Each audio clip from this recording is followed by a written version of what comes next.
Hello बच्चों, आइए देखें कक्षा 8 की गणित वर्ग तथा वर्गमूल एक्सरसाइज 6.1। अगर मेरे चैनल पर नए हैं तो सबसे पहले सब्सक्राइब कर दीजिए। फिर आइए देखते हैं वर्ग तथा वर्गमूल को किस तरह से हल करते हैं। यह हमारे पास एक सारणी गिवन है। ये इस तरफ संख्या लिखी, इस तरफ इसका वर्ग लिख रखा है। इस तरफ संख्या है, इस तरफ वर्ग दे रखी है हमारे पास। एक तरफ संख्या है, एक तरफ वर्ग दिए हैं। ये संख्या है, एक तरफ वर्ग दिया है। एक का वर्ग 1 है, 2 का वर्ग 4 है। तो वर्ग कहते किसे हैं? वर्ग वह संख्या होती है जिसमें किसी संख्या का स्वयं से गुणा करने पर हल प्राप्त होता है।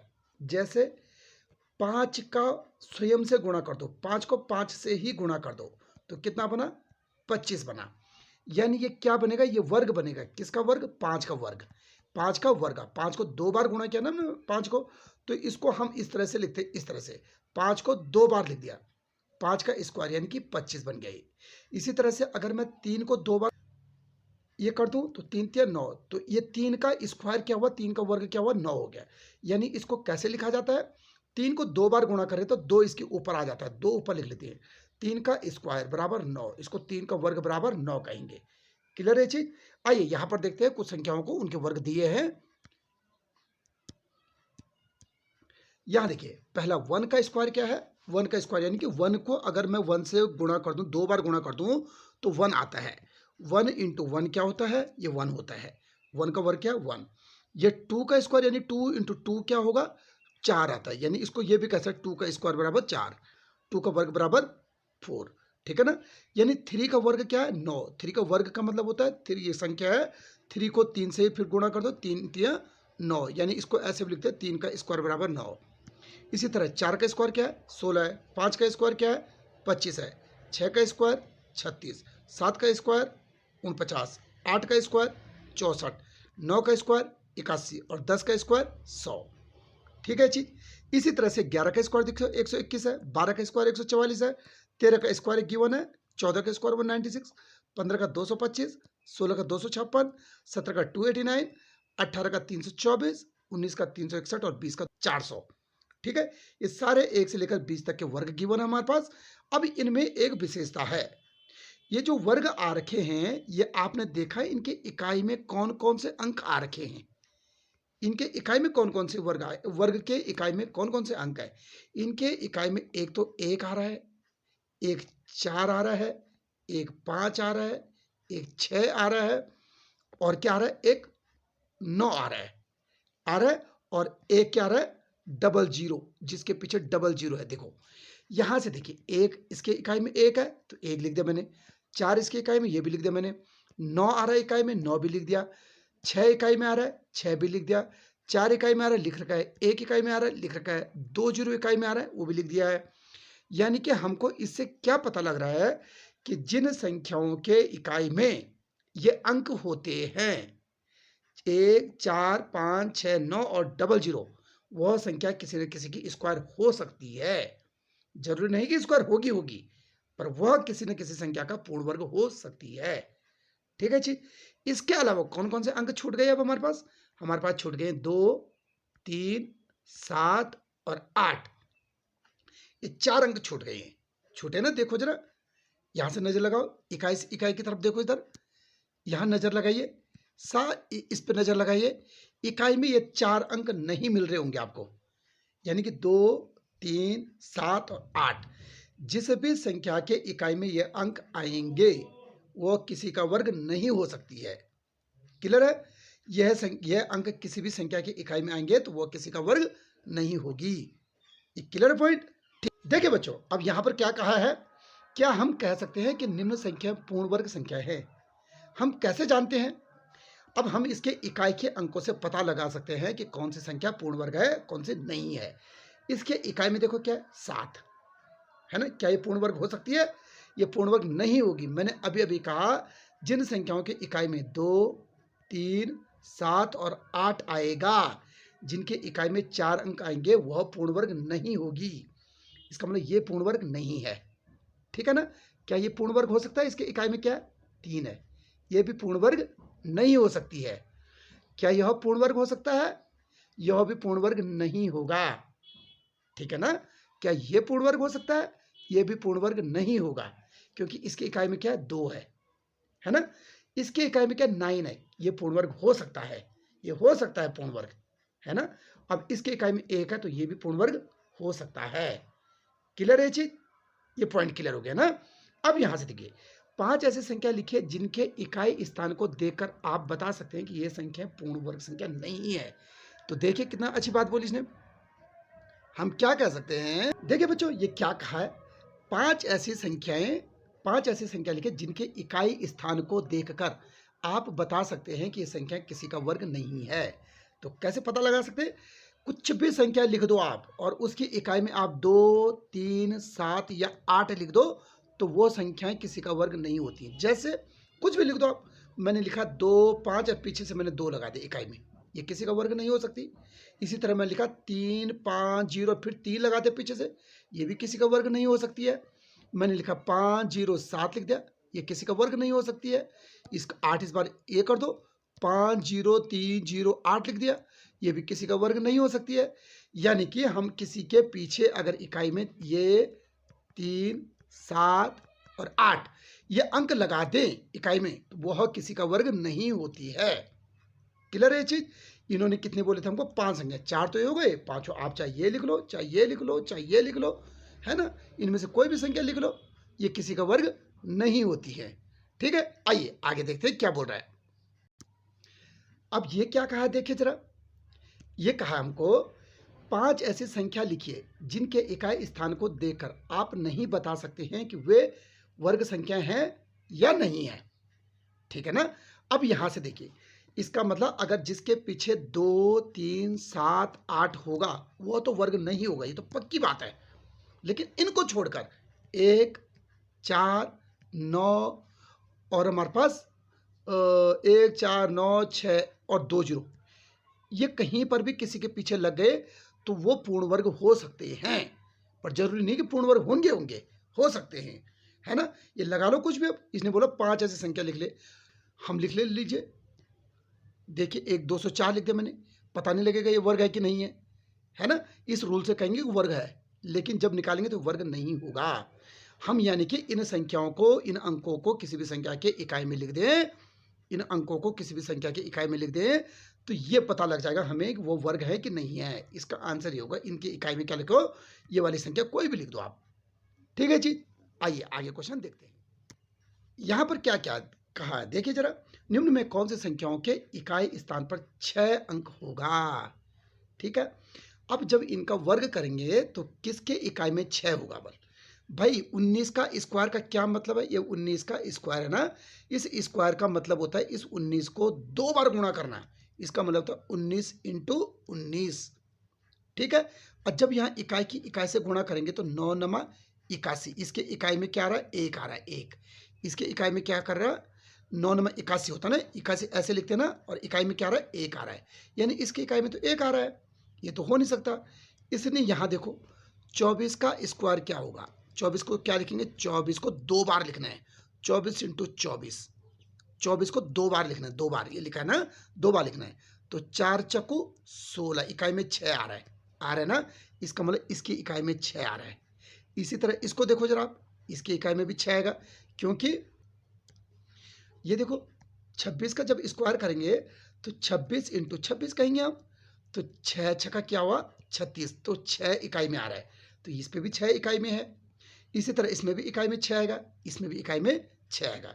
यानी कि क्या कह सकते हैं, जिन संख्याओं के इकाई में 4 और 6 होता है उनका वर्ग में भी इकाइयों के इकाई में 4 और 6 होता है, उनका वर्ग करेंगे अगर तो इकाई में 6 ही आएगा। क्लियर है चीज। आइए आगे देखते हैं।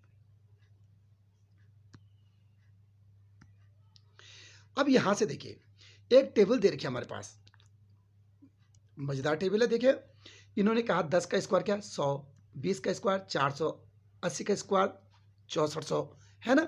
इस तरह 100 का 10,000, 100 का स्क्वायर 10,000, 200 का स्क्वायर कितना हमारे पास 40,000, 700 का स्क्वायर 4,90,000, है ना। ये दे रखा है, इसका क्या मतलब होता है देखो, पढ़ो जरा इसके। हमारे पास एक शून्य है, तब तो ये क्या कह रहा है, ये कह रहा है लेकिन हमारे पास तो 2 शून्य हो गए।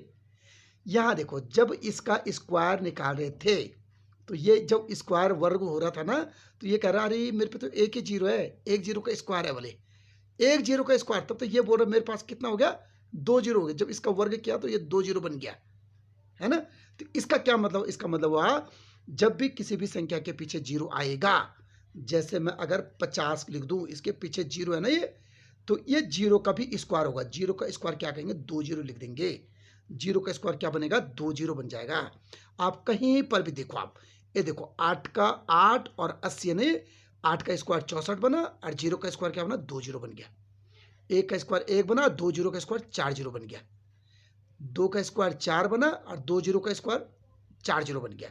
सात का स्क्वायर 49 बना और दो जीरो का स्क्वायर चार जीरो बन गया। नौ का स्क्वायर 81 बना और दो जीरो का स्क्वायर चार जीरो बन गया। क्लियर है चीज, ये देखो, है ना। आगे देखते हैं।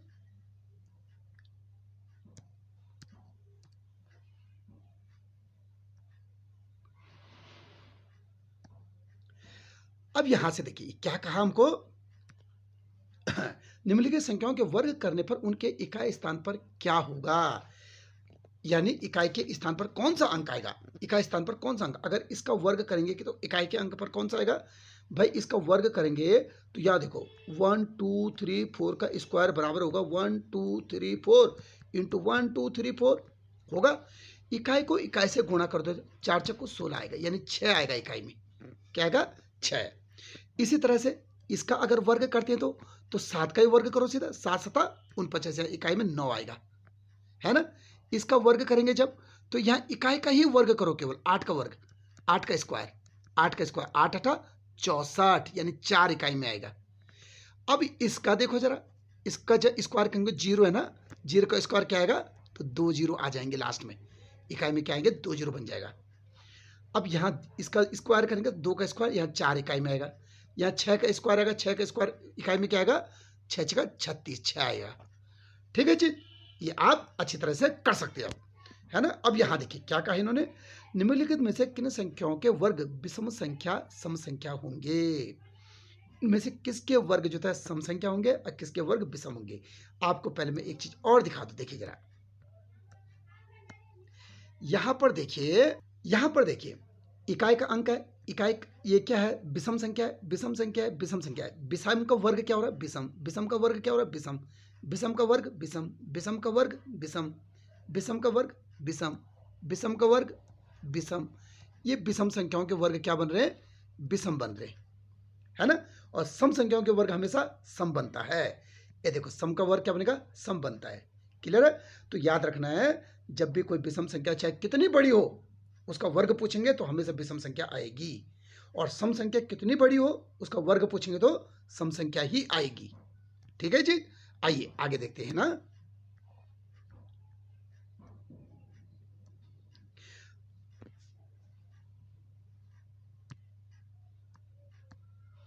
यहां देखिए क्या कहा, निम्नलिखित में किस संख्याओं के वर्ग विषम संख्या सम संख्या होंगे।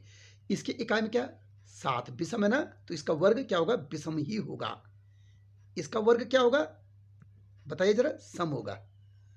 और इसका वर्ग क्या होगा, सोचो जरा, इसका वर्ग क्या होगा, विषम, क्योंकि ये विषम संख्या है। और इसका वर्ग क्या होगा, इसका वर्ग होगा सम, क्योंकि सम संख्या है। ठीक है। अब यहां से देखिए, निम्नलिखित संख्याओं के वर्ग में शून्यों की संख्या क्या होगी। इनके वर्गों में शून्यों की संख्या क्या होगी, ध्यान से देखिए चीज को। अब कितना बढ़िया क्वेश्चन है ये भाई। जब ये 60 का स्क्वायर करेंगे, हम क्या करेंगे, जब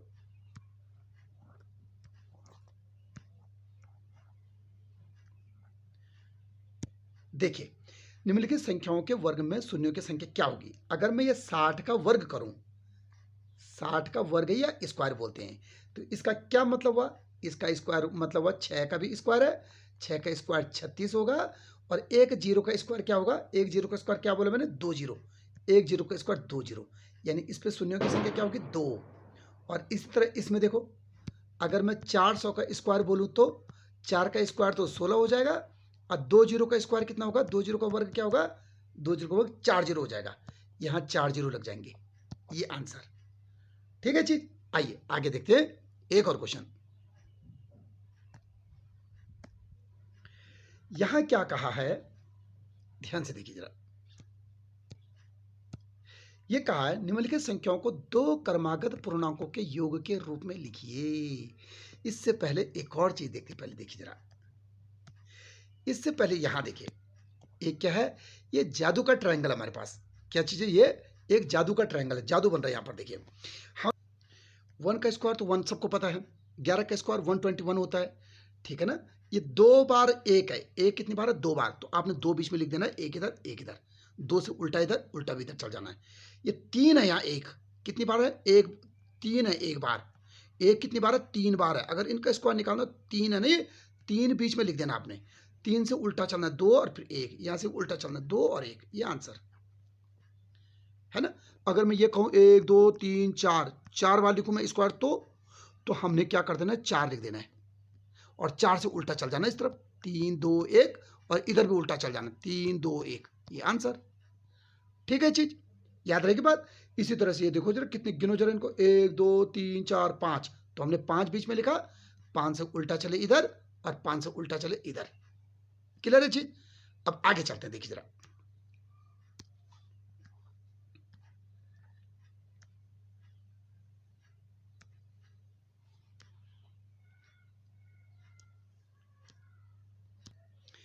यहां देखिए क्या क्वेश्चन गिवन है, निम्नलिखित संख्याओं को दो क्रमागत पूर्णांकों के योग के रूप में लिखो। यानी ये जो वर्ग है ना, ये स्क्वायर है, ये किन दो संख्याओं का योग होता है। अब कैसे पता करें हम? हमने क्या करना है, 21 का स्क्वायर है ना, 21 का स्क्वायर, इसका मतलब क्या है? 21 का स्क्वायर कितना होता है? 21 को 2 बार गुणा करना है, इसका मतलब ये होता है 21 का स्क्वायर होता है 441, 441। अब ये किन दो संख्याओं का योग होगा? योग तो बहुत सारे होगा, लेकिन क्रमागत पूर्णांकों का, ये क्रमागत बोल रहा है। क्रमागत मतलब जो क्रम से आती हैं। कौन सी दो ऐसी क्रमागत संख्याएं जिनका योग इतना होगा? तो कैसे निकालते हैं, ध्यान से देखिए आप जरा। इसको निकालते हैं हमारे पास, देखिए हमारे पास ये जो 21 ये आया ना, 441 जो इसका स्क्वायर आया ना, इसमें एक बार तो जोड़ दो, एक 441 प्लस, इसमें क्या करना हमने, 441 प्लस 1/2 करो एक बार। यहां से देखिए एक बार तो इसको प्लस कर दो, प्लस 1/2, यानी कि कितना हुआ? इसका मतलब हुआ 442, 442/2 हुआ ये चीज। अब इसको काटो जरा, 2 दूनी 4, 2 दूनी 4, 221, तो ये हो गया। इसका मतलब एक संख्या 221 हो गई, और दूसरी संख्या क्या होगी? ये 441 था ना, एक बार इसको प्लस किया 1, एक बार इसको माइनस कर दो, यानी 441 माइनस 1/2, यानी कि कितना बना ये? 440/2 बना। इसे भाग दो जरा, 2 दूनी 4, 2 दूनी 4 0, यानी ये दो संख्या कौन कौन सी? एक है, एक ही। इसका मतलब 220, इसका मतलब ये हुआ 220 प्लस 221 बराबर कितना हो जाएगा? 441। ये दो क्रमागत संख्याएं आ जाएंगी। ठीक है चीज, ये इस तरह से आती हैं, ठीक है ना। अब देखो अगला क्वेश्चन करते हैं। जैसे एक इसको और करा दे, 13 का स्क्वायर क्या होता है? ये 13 का स्क्वायर को हमने दो क्रमागत योग के, दो क्रमागत संख्याओं के योग के बराबर लिखना है। 13 का स्क्वायर हमको पता है 169 होता है, तो हम क्या करेंगे, 169 माइनस 1/2 एक बार, और प्लस 169 प्लस 1/2, ये दो संख्याएं जो भी आएंगी। तो कौन कौन सी संख्या है देखो जरा, ये 168/2 बनेगा यहाँ से, और प्लस 170 बन जाएगा, 170/2 बन जाएगा। ये काटो जरा इसको, 2 8 16, 2 चक्कू 8, 2 से काटो इसको जरा, 2 8 16 और 2 पंजी 10, यानी 84 और 85, यानी 84 और 85, 84 एंड 85,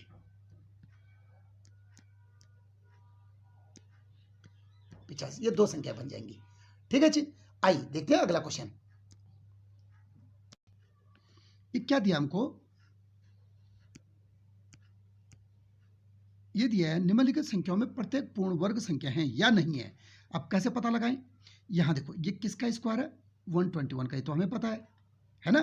अब इसका पता कैसे चलेगा ये है कि नहीं है? इससे थोड़ा पीछे वाली संख्या देखो, इससे थोड़ा पीछे, ऐसे अगल बगल कोई है वर्ग वाली जिसका वर्ग आपको याद आ रहा हो? तो देखो 6 का वर्ग 36, 7 का वर्ग 49, और 7 के बाद 8 का वर्ग क्या होता है? 64।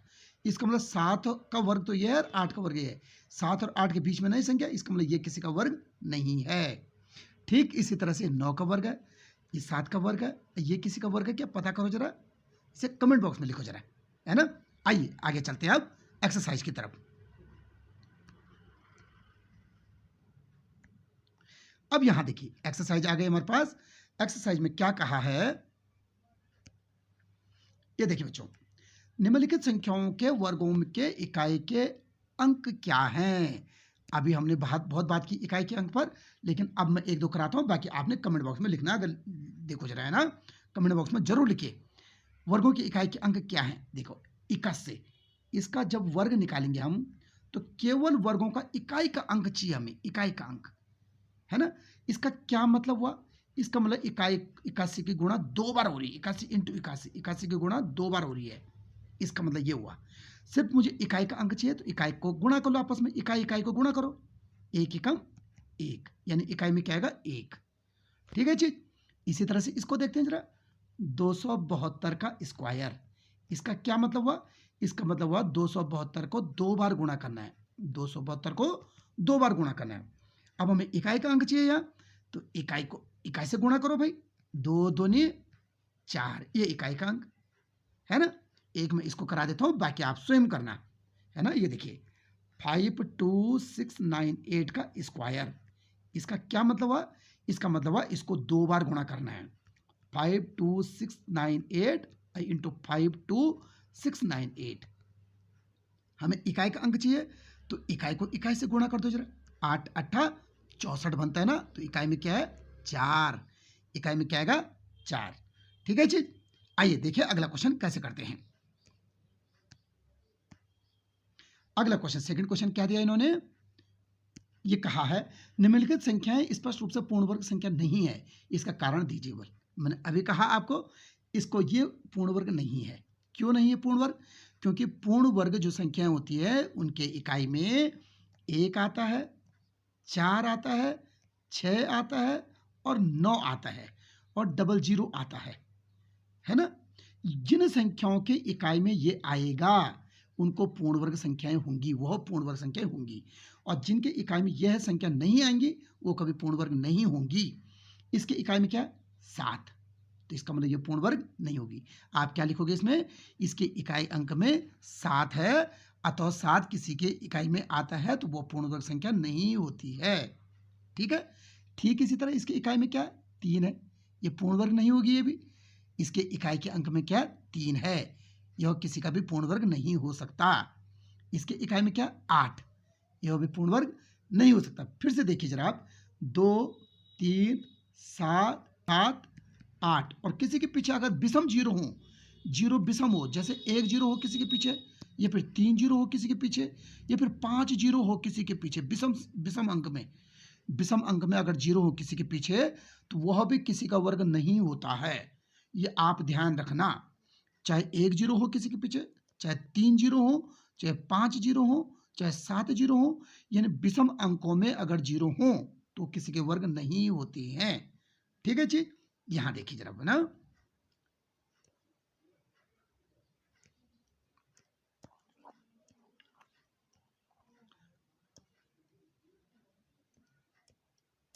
देखिए बच्चों, अब इसको देखो, इसके इकाई में 2 है, आप लिखें चूंकि संख्या के इकाई में 2 है अथवा किसी भी संख्या की इकाई में 2 अंक आता है तो वो किसी का वर्ग नहीं होता है।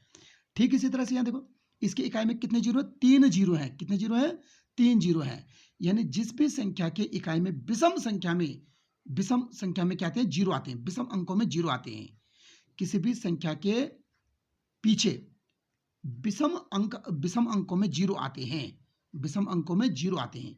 ये 3 जीरो दे देना, तो 3 जीरो किसी का वर्ग नहीं होता है।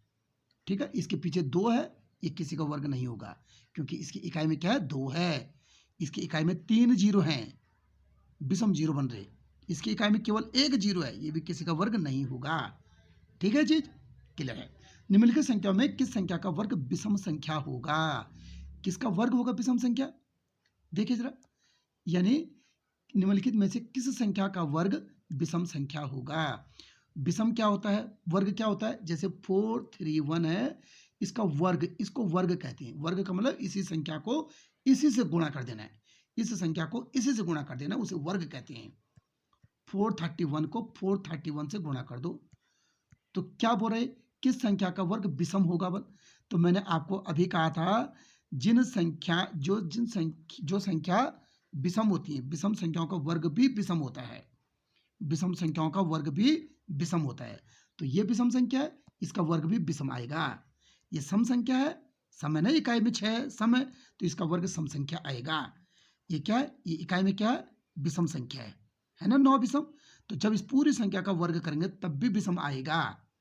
इसका इकाई में क्या है, 4 है, सम संख्या है ना, तो इसका मतलब यह सम संख्या आएगा, इसका वर्ग क्या आएगा, सम संख्या आएगा। क्लियर है? आगे चलते हैं। अब यहां से देखिए क्वेश्चन नंबर 5 क्या कह रहा है, बहुत ही अच्छी चीज कह रहा है। क्वेश्चन नंबर 4 है यहां पर और ये 5 है। पहले चौथे को देख लेते हैं जरा। तो यह निम्न प्रतिरूप का अवलोकन कीजिए और रिक्त स्थान भरिए। ये देखो 1 का स्क्वायर क्या, 121 आया। ठीक है जी। अब यहां से क्या चीज है, ध्यान से देखिए चीज। 11 का स्क्वायर क्या रखा है, 11 का स्क्वायर क्या होता है, 121 का रखा है। फिर कहा इन्होंने 101 का स्क्वायर, तो 2 तो लिखना ही लिखना है, 2 साथ में देखना कितने जीरो हैं, एक जीरो है, एक जीरो है, एक जीरो इधर रख दो, एक जीरो इधर रख दो, एक एक इस तरफ रख दो, क्योंकि किनारे पे एक एक दे रखा है। इसी तरह से 1001 का स्क्वायर कहेगा, तो 2 तो लिखना ही लिखना है।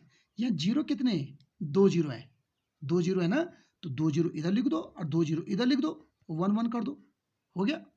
ठीक इसी तरह से 10001 का स्क्वायर कहेंगे अगर, तो 2 तो लिखना ही लिखना है।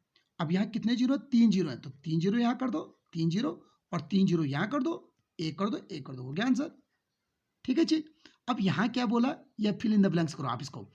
1 2 3 4 जीरो है, 4 जीरो है ना, तो 4 जीरो भरो जरा, इसको कैसे भरेंगे, 1 2 3 4 जीरो इधर, 1 2 3 4 जीरो इधर, हो गया आंसर। ठीक है। अब यहाँ जीरो जीरो गिनो जरा, 1 2 3 4 5 6 जीरो है, 6 जीरो है ना, तो 2 बीच में लिख दो, 6 जीरो इधर लिख दो, 6 जीरो इधर लिख दो, लास्ट में 1 या 1, आंसर। ठीक है चीज। अब इस क्वेश्चन को देखो जरा, 5वें को। ये 11 का स्क्वायर तो हमें पता है, 101 का स्क्वायर हमने यहां पर भी देखा है ये किस तरह से निकला, लेकिन यहां देखिए थोड़ा सा अलग दे दिया।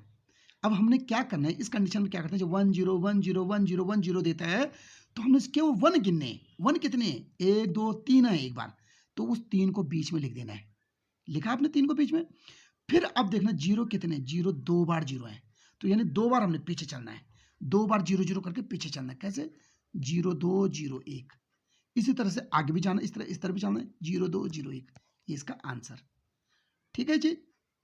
अब इसी तरह से हमारे पास यहां देखने, एक गिनने कितने, 1 2 3 4, 4 हमारे पास है ना, तो आपने क्या करना है, यहाँ 4 लिख देना है। और जीरो कितने, 1 2 3 जीरो है, तो 3 बार पीछे चलना है, 0 3 0 2 0 1। इसी तरह से आगे भी चलना है, 0 3 0 2 0 1 कर देंगे। ये बिल्कुल इस तरह से आसान है, ठीक है ना। अब यहां पर आपने गिनना है, ये कितने हमारे पास 5 से शुरू हो रहा है, 5, यहाँ देखो 5 से शुरू हो रहा है, ये तो यहाँ पर 5 आएगा हमारे पास ना, 5 बार 1 आएगा, कितनी बार आएगा, 5 बार 1 आएगा, जैसे 4 बार ना, यहाँ 5 बार 1 कर देना है। ठीक है, आगे चलते हैं अगले क्वेश्चन की तरफ। अगला क्वेश्चन क्या कहा हमको, ध्यान से देखिए इस क्वेश्चन को, यह भी कराए। 6वां क्वेश्चन देखो, ये 1 स्क्वायर प्लस 2 स्क्वायर प्लस 2 का स्क्वायर बराबर 3 का स्क्वायर। अच्छा क्या कहा इन्होंने, दिए गए प्रतिरूप का उपयोग करते हुए लुप्त संख्याओं को प्राप्त कीजिए। देखिए वेरी इंपॉर्टेंट क्वेश्चन, इस चीज को हमने बताना है, या फिल इन द ब्लैंक्स करना है, या फिल इन द ब्लैंक्स करना है, यहाँ करना है ना। तो क्या चीज हो रहा है इसमें, क्या नियम लग रहा है, इन दोनों को आपस में गुणा कर दो, 1 2 नहीं 2, तो 2 का स्क्वायर बराबर 3 का स्क्वायर, 2 3 6 का स्क्वायर, यह आया, 4 3 12, 12 का स्क्वायर बराबर 13 का स्क्वायर, 4 5 यहाँ 20 का स्क्वायर बराबर 21 का स्क्वायर, है ना। यहाँ 5 कितने जब 30 होता, 5 6 का 30, 6 का स्क्वायर प्लस 30 का स्क्वायर बराबर 31 का स्क्वायर। ठीक है जी, 6 7 42 का स्क्वायर बराबर 42 1 43 का स्क्वायर, हो जाएगा ये चीज। करे ये चीज नहीं होगा, कोई भी क्वेश्चन ऐसा लग रहा है, कंफ्यूजन बन रहा है, तो कमेंट बॉक्स में जरूर लिखें।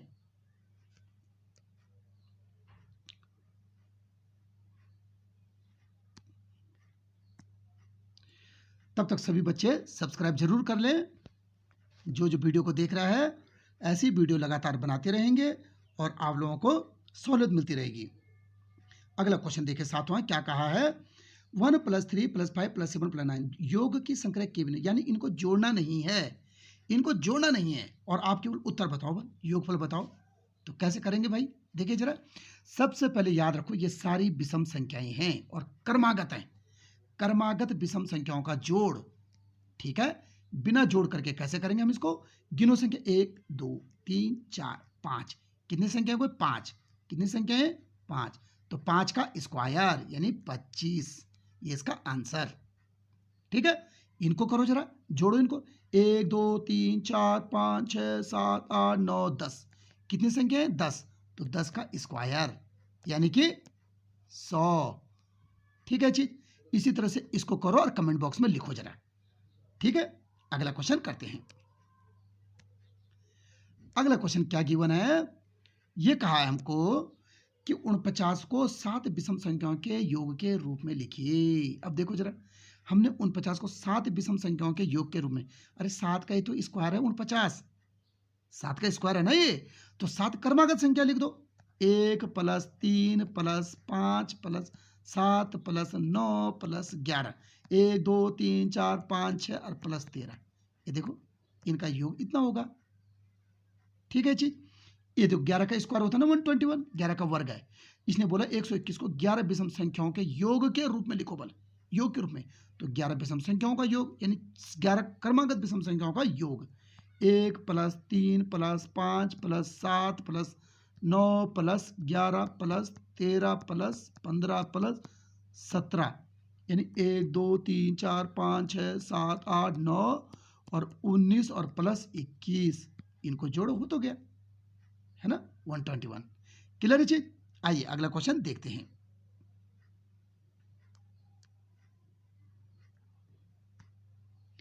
ये क्या कहा है, निम्नलिखित संख्याओं के वर्ग के बीच में कितनी संख्याएं हैं। अब इसका वर्ग निकालो, इसका वर्ग निकालो, ये कितनी संख्या होंगी इनके बीच में, देखो जरा, 12 का स्क्वायर आपको निकालना आ गया, इससे इसको माइनस कर देना है, 12 का स्क्वायर होता है 144 और 13 का स्क्वायर होता है 169, होता है ना, इसको इससे माइनस कर दो, कितने आएंगी 25, 25 संख्याएं।